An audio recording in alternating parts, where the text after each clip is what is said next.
She is impossible to define. An author, a poet, a civil rights activist, an actress, a dancer.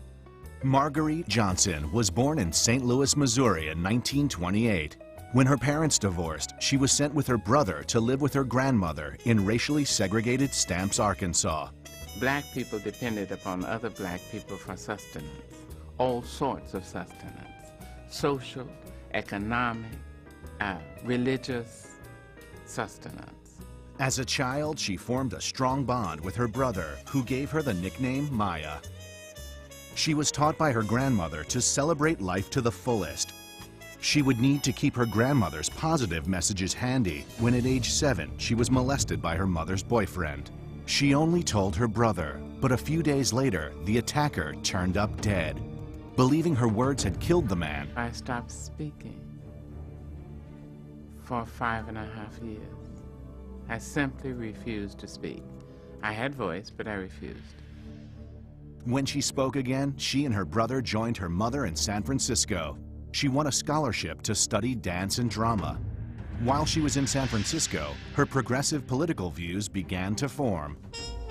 At the age of 16, after quitting high school briefly to become San Francisco's first African-American cable car operator, she returned to her studies. During her senior year, she became pregnant. She gave birth to her son, Guy, and supported him working as a waitress and a cook. In 1952, she married Greek sailor Tosh Angelou and traded in her waitress uniform for a microphone. She became a singer, taking the name Maya Angelou. The marriage didn't last, but her career flourished, landing a role in the stage production of Porgy and Bess and recording the album Calypso Lady in 1957. Although she had always penned lyrics and poetry, she finally began pursuing her writing more seriously. She moved to Harlem and joined the Harlem Writers Guild. She learned how to overcome the limitations and the challenges of her youth to achieve stardom as an artist and a writer. Her unique journey continued when she moved to Cairo, Egypt, with her then love interest, South African civil rights activist Vusumuzi Maki.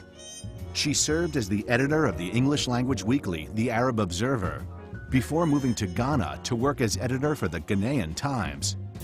In 1964, Angelou returned to America to help her friend Malcolm X build his organization of African American Unity. Those plans were scrapped when Malcolm X was assassinated in 1965.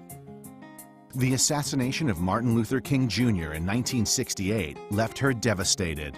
But along with the great joys and painful lows she had experienced, her rich life served as the inspiration for her memoir, I Know Why the Caged Bird Sings. Published in 1970, covering the early years of her life, it was a critical and commercial triumph.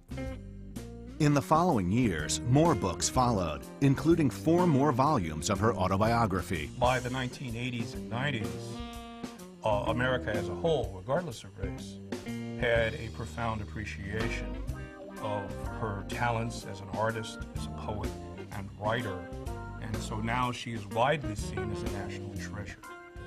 In 1993, she was asked by incoming President Bill Clinton to compose a poem which she would recite at the inauguration. Since 1981, she has served as a Reynolds Professor of American Studies at Wake Forest. And she has still found time to act in films and even host a radio show on Oprah Winfrey's XM radio network.